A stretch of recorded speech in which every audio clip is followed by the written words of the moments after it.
राम राज्य की स्थापना भरत कर सकते हैं। प्रेम मूर्ति है, धर्म मूर्ति, ये महापुरुष परम वंदनीय है।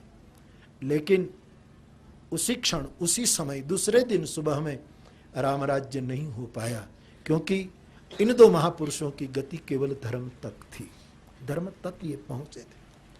अब ज्यादातर वाल्मीकि रामायण पढ़ोगे तो पता लगेगा कि वहां राम एक मानव रूप में है, ज्यादातर मानव रूप में।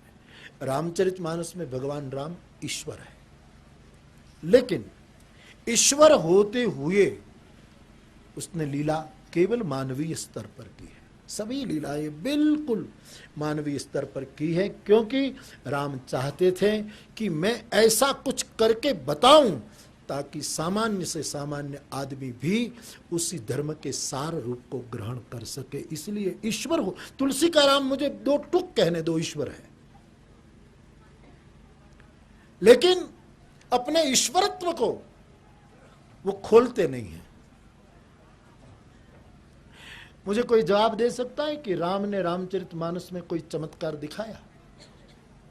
कि राम ने, ईश्वर चमत्कार कर सकता है, लेकिन ईश्वर, चमत्कार ईश्वर का विषय नहीं है।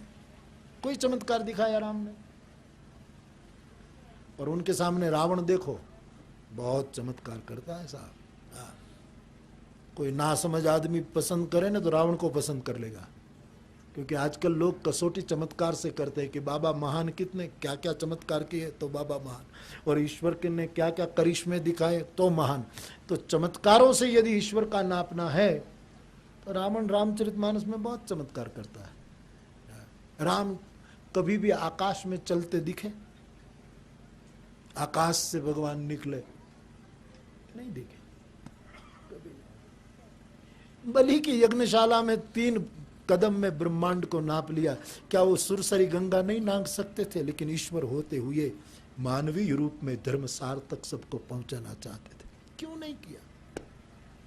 कभी भी राम आकाश में नहीं निकले। न रावण गगन पंथ जाता है, जानकी को लेकर रथ को आकाश मार्ग में, खुद आकाश में दिखता है।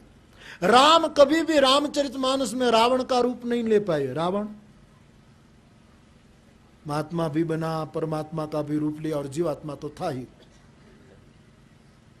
रावण का रूप बना सकता है। रावण राम बन सकता है, राम रावण नहीं बन पाए।